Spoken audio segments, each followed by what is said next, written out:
Welcome, everyone. I'm Coach Neshi with Shooting School Basketball, and you are listening to Meet Your College Hoops Coach. We chat with college coaches to give you an inside view on colleges, their coach, and their basketball program. Today, we are happy to have with us Coach Chris Ehmer, the head coach at Sarah Lawrence College. Coach began his college coaching career as an assistant at Kenyon College, and he has just completed his 8th season. Is that correct, Coach? 8th season, yeah. Yep, 8th season as the head coach at Sarah Lawrence. Coach, good afternoon, and thank you so much for spending some time with us today. Coach Neshi, thank you. I appreciate it, and I appreciate the opportunity. Yeah. Coach, can you give us a little rundown on Sarah Lawrence College? Yeah, so Sarah Lawrence College is a high academic private liberal arts college. About 1,600 students. We're located in Bronxville, New York. It's a truly traditional private liberal arts campus. It's a beautiful campus. It has your guaranteed housing all 4 years on campus. We do have 1,600 students. So, while it may not be so known that the New York City area, it's really a college that attracts nationally and internationally. About 30% of our entire student body come from California and the West Coast. Wow. Yeah, about 18 to 20% are international students.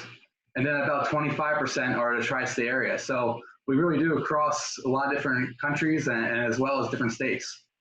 Right. And Coach, would that also reflect somewhat your recruiting as regards to the student athletes and the basketball players that you recruit to come into your program? It definitely does. We recruit nationally as well as internationally. We have contacts in different parts of Europe as well as Asia. So we do. Wow. We kind of make a lot of different connections. Yeah. And Coach, what would some of the majors, I know you're saying a liberal arts college, what are some of the more, majors that are more popular? Yeah, so every student that goes to Sarah Lawrence actually graduates with a degree in liberal arts. Okay. And with that is a concentration, whatever their focus may be. So some of the most popular, I want to say, concentrations on campus are the traditional liberal arts, theater, arts, music, film. But a lot of, I'll say for our team, a lot of the guys study psychology is actually extremely popular. Mm-hmm. Economics is extremely popular, especially from the West Coast coming in. They want to do like the finance or business. They'll take economics and then they'll do an internship in the city.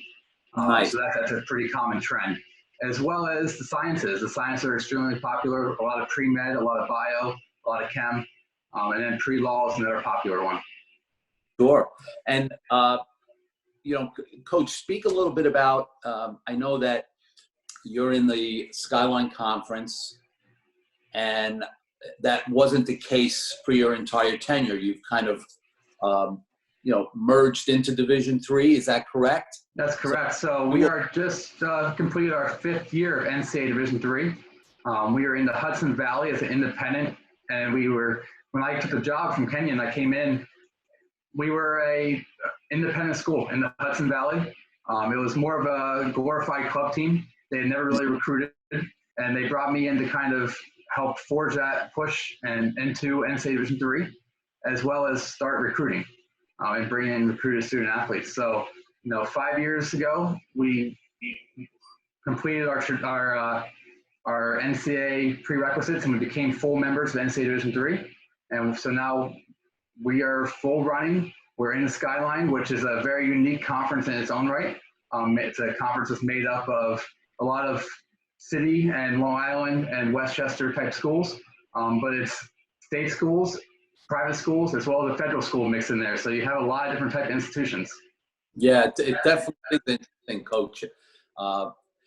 That kind of feeds into my next question for you. I wanted to kind of get your take on, what might be, in your opinion, a uniqueness or strength regarding what might set you apart from some of the schools you compete with. And again, I know that, bringing in recruits from outside the metropolitan area like you do is probably different from a lot of the Skyline schools.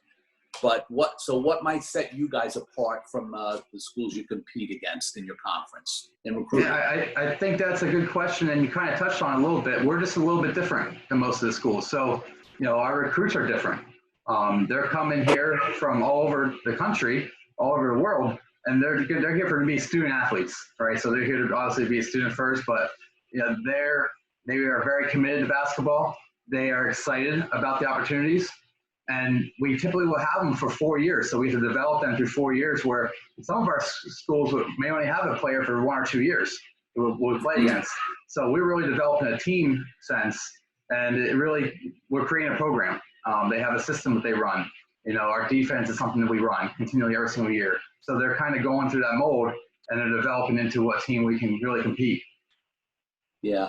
What would you say, Coach, might be some of the bigger challenges you face in your recruiting? I think that kind of what I just touched on is the national and international recruiting.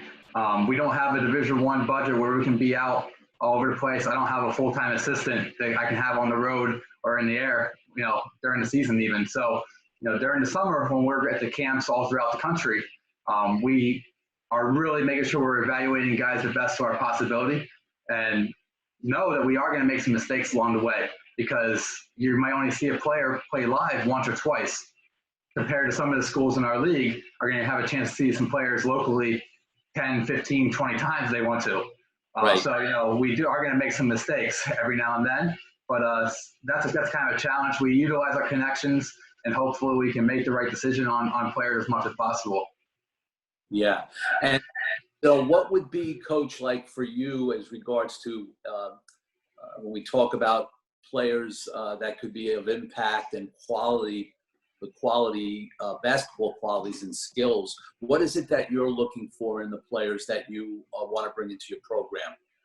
A quality player for me is someone that's going to be extremely competitive and has kind of a core presence. I'm looking for someone that has some IQ, some basketball IQ. That's very broad in general. I also look for players that are going to play just as hard on defense, if not harder on defense. As you know, Coach, being in there, the vocality of college basketball, guys talking on the court, and is really important. So if I see somebody in a showcase game or a camp game or even a high school summer league game talking, I'm going to pay a little bit more attention to them if they're not. So that's one thing that's this very broad basic of the general things I'm looking for.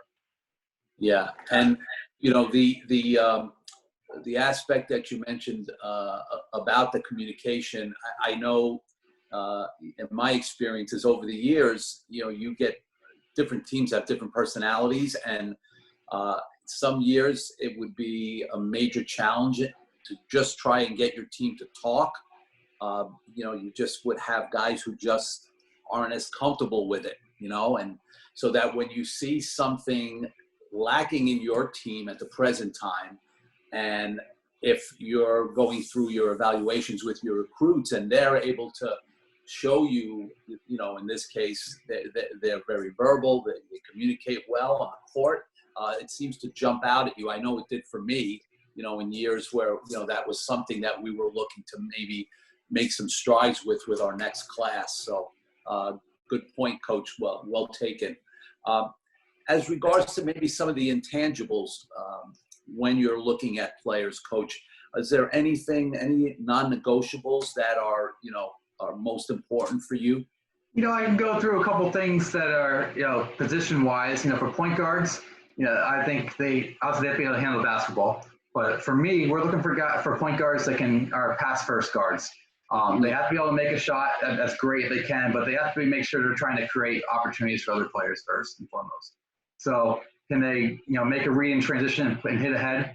Can they get into the gaps and find the open shooter or find the open post? That's kind of what we're really looking for out of our point guards. For a shooting guard, I think you have to. It's part of it. You have to be able to shoot. So that's the first thing I'm looking for. You got to be able to knock down some shots. The biggest thing for me for a shooting guard is how quickly they can release the basketball, because the game changes so quick from high school to college. And it's based on, are they doing a setup shot? Or are they coming off the screen and going right up and getting elevated over top?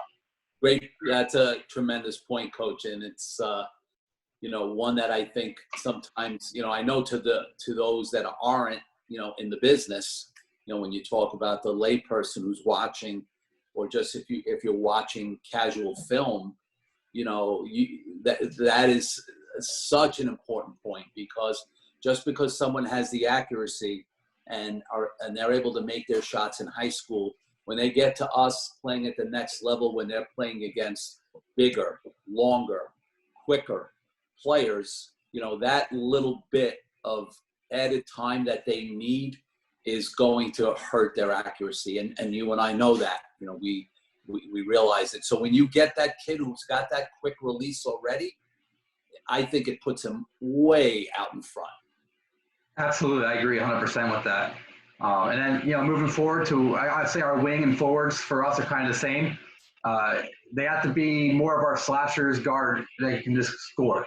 Guys that can get to the hoop on 2 dribbles and elevate and hopefully maybe create either for someone else or finish over the top. It's huge when they can make an outside shot, because this opens up our offense so much more. And then for our centers, we're really looking for inside-out guys. The game is more traditionally of a inside-out type post. If we can, and what that means is not necessarily a 3-point shot. Someone that can create a defense and come out to them to at least the foul line area. And the biggest thing with our post players, we like them if they can get up and down the court in our transition as well. So, and then as well as get back on defense. So that's really important. Yeah, absolutely.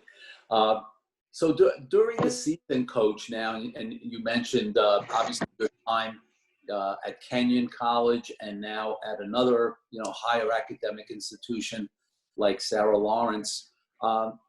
What could you tell me about how you navigate during the season, assisting your players with being able to keep their studies where they need to be, and of course stay on the right track with everything they need to do with basketball? How are you able to assist them in balancing both?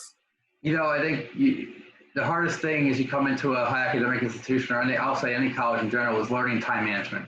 Mm-hmm. And I think that's one of the hardest things.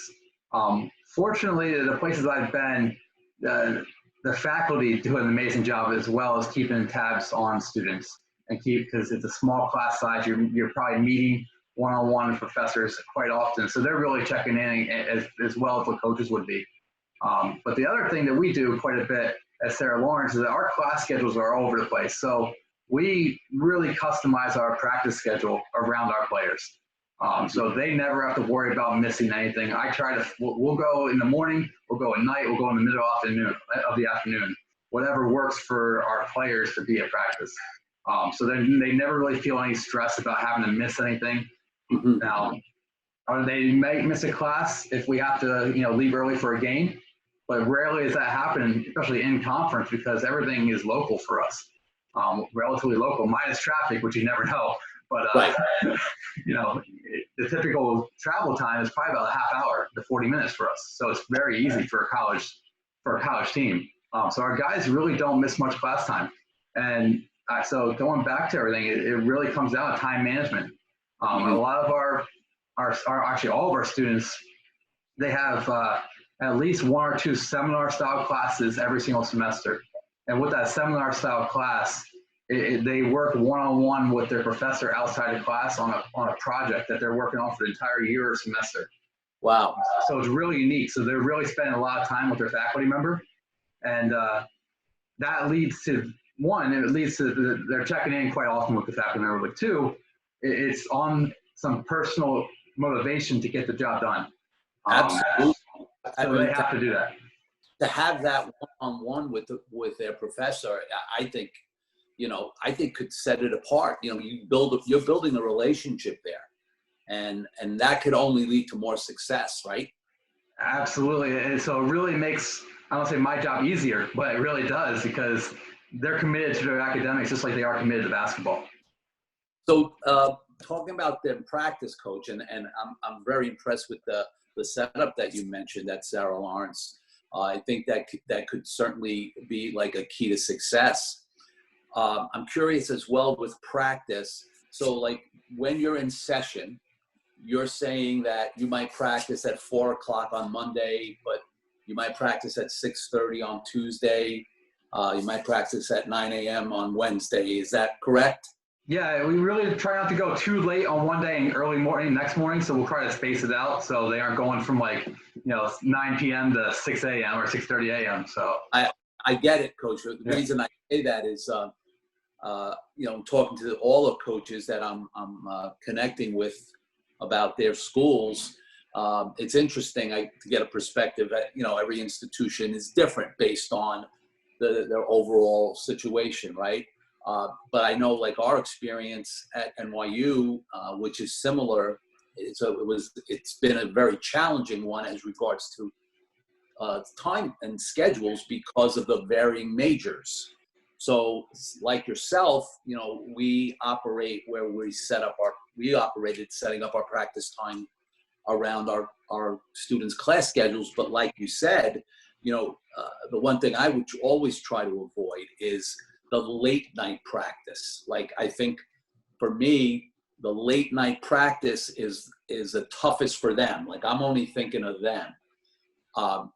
Because that means a lot of them are having class all day, and now they're coming to practice at the end of the day where, forget about physically, mentally, they may be tired too. And now they've just gone through a whole day, and now they're going to go through a practice, and then you know how it is after practice. It's not like they're going right to bed. They got to wind down, and if you're practicing at 9 o'clock, these guys they're not getting to sleep till like 1 or 2 in the morning. So, that's obviously, it's a challenge. So I could appreciate kind of how difficult it is to navigate that and try to put together, as I'm sure you do, the best that you can based on their individual class situations. yeah, absolutely. I think you hit it again. It's hard, and we know that the guys have a long day. The classes are grueling. They're spending a lot of time. They're on all day long. So those late night classes, honestly, or late night practices, are honestly one of the hardest for us typically. Where we find the guys most engaged is actually our early morning practices, believe it or not. Yes. Because they didn't have classes yet that day. They're going right into it from there. So our early morning practices have honestly been the best practice we've had. Yeah, I mean, I never did it. Was tempted at different times, Coach.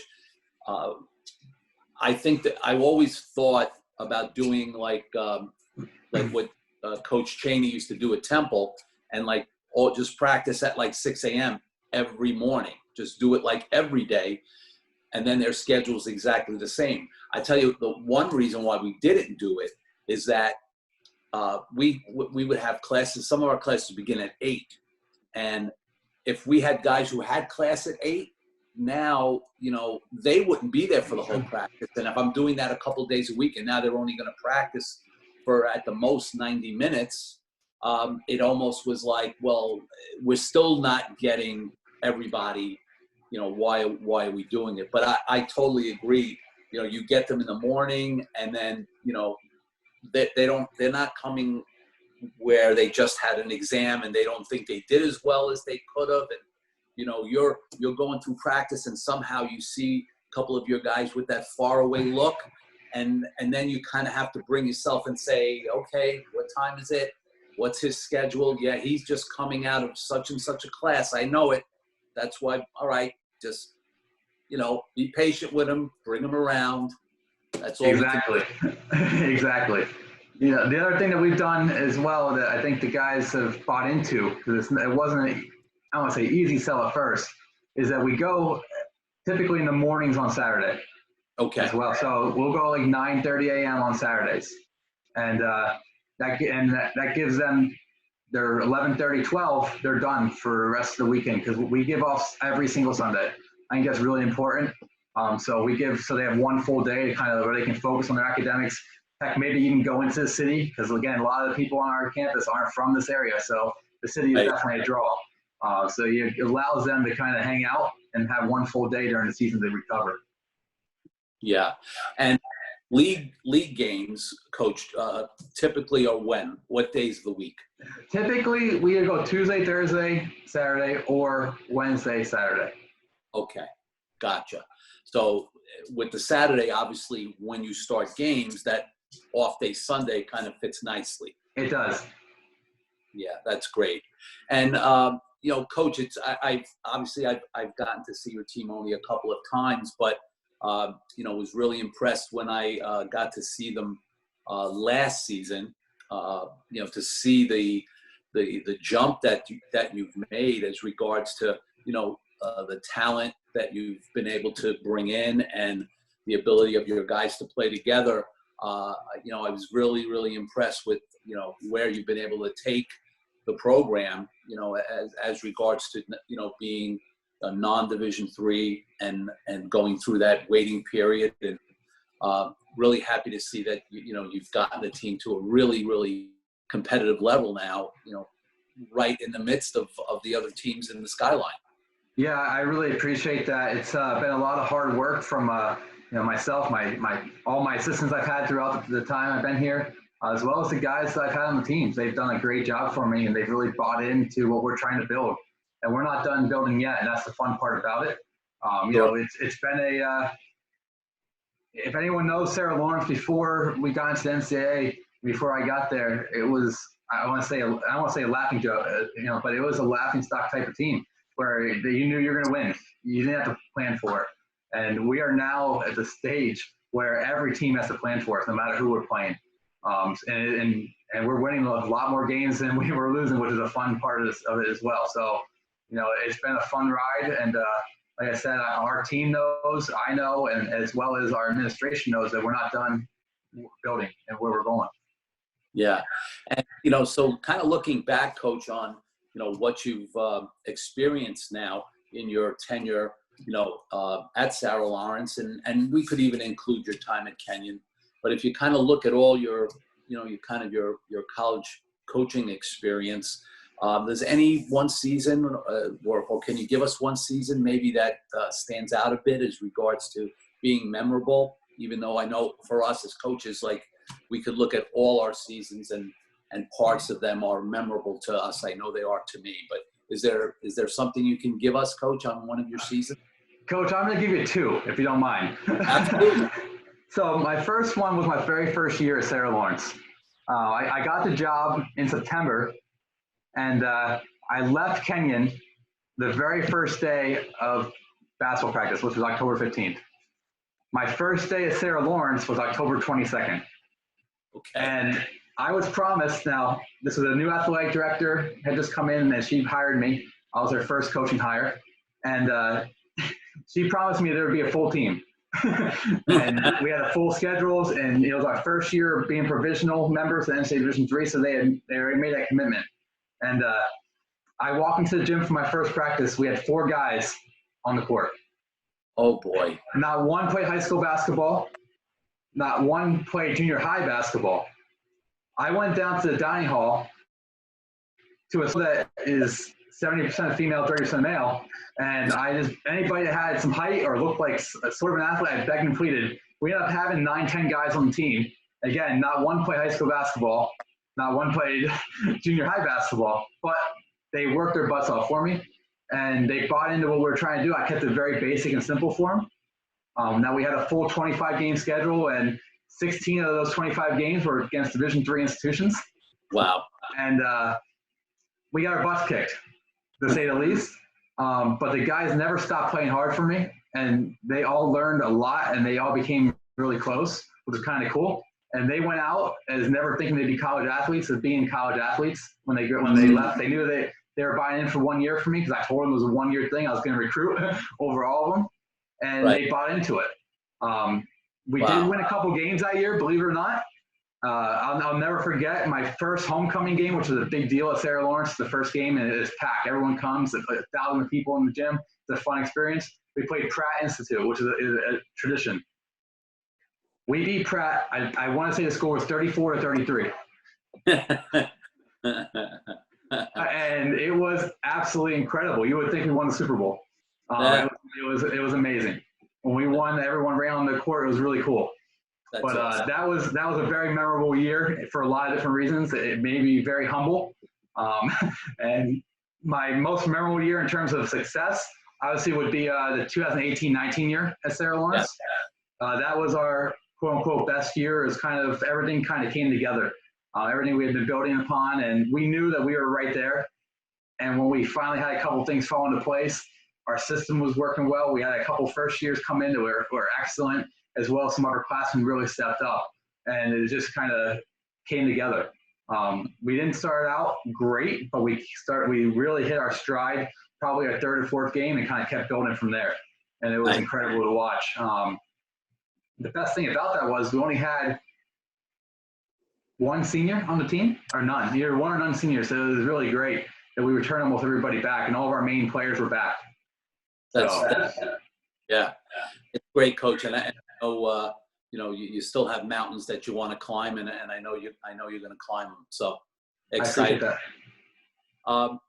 And this postseason, Coach, is not the, I guess, typical one, obviously, with what we're facing now. But talk to us a little bit about the typical like postseason, for your athletes and for your coaches. Yeah, so during the off season, they have a workout plan that they start right back up. Usually they start maybe a week off after the season's over. So they take a week off and then they're back in the weight room getting ready for the season. They have a program that they follow, as well as playing pickup. They usually don't start playing an organized pickup until after spring break. So they gives them a little bit of time to go regroup. They can get on the shooting gun whenever they want, and a lot of guys get right back into the gym. We have 2 shooting guns. The gym opens early in the morning. A lot of our guys go in before classes start and get their shots in if they need to get shots up, so they do that. But it's not until after spring break is when they get back onto the court and play organized pickup as a team. And they will typically play organized pickup 3 to 4 times a week, as well as their individual workouts that they're doing with by themselves. Obviously, we can't be doing any of that, as well as their workouts in the weight room. Great. And how about the coach? Coach, what are you guys doing, like, in your typical off season when you get to like April, May? April and May is finishing up our whoever we have left in terms of that's been admitted, that's still making a decision for our current year class, as well as starting out for our next year class. So quote unquote our 2021 class. Right. We're really hitting that starting about a month ago. We really start hitting the phone calls, emails, kind of seeing where we can maybe, before all this happened, seeing where we can see kids play this summer camps. But now that's all changed. But typically we'll be planning out our summer schedule in terms of camps, as well as what showcases we're going to go to. We do a lot more camps than I'll say AU showcases, only because of the academic piece of it. We try to go to a lot of academic camps because academics is a big part of getting into Sarah Lawrence. Sure. Yeah, so obviously you're keeping busy kind of throughout. And then I know in the off season, or I should say after school, when the kids go home, fortunately in today's world, we're able to keep in touch much easier, and with rosters like you're saying, where you would have international students like we had at NYU all the time in the last, I'd say, 10 to 12 years, and also from anywhere across the country on the West Coast. I know a lot of my time, and I'm sure yours as well, is making sure you're kind of keeping in touch on a regular basis with what's going on in their lives, whether they be in California or they're in Australia, or in London. Yeah, absolutely. The one thing I will say, my team does a great job. My captains do a great job of keeping a group chat. So they're following up quite often, especially in the summer months. Because again, as you said, a lot of the students go back home or they go to their internships, wherever city they may be going to for those. So it really comes down to the captains keeping everybody connected. And then myself and my assistant will obviously be reaching out as well, but we might be making calls I might be making a call out west at 11 o'clock at night. That's how it is. So. Right. Yeah. Coach, this has been so informative. I certainly feel that, our players and their families here on Staten Island are, if they're not aware of the opportunities that Sarah Lawrence College might afford them, this certainly gives them some information and a good starting point. So, Coach, I certainly appreciate you taking this time It's been well worth it on my end, and I look forward, Coach, to hopefully seeing you in person soon, and wish you luck as you're wrapping up your recruiting. Coach, thank you very much. And again, I hope that we do attract more local recruits. I'm looking forward to that as well. So thank you very much, Coach. Appreciate your time. Take care now. Bye-bye. Bye.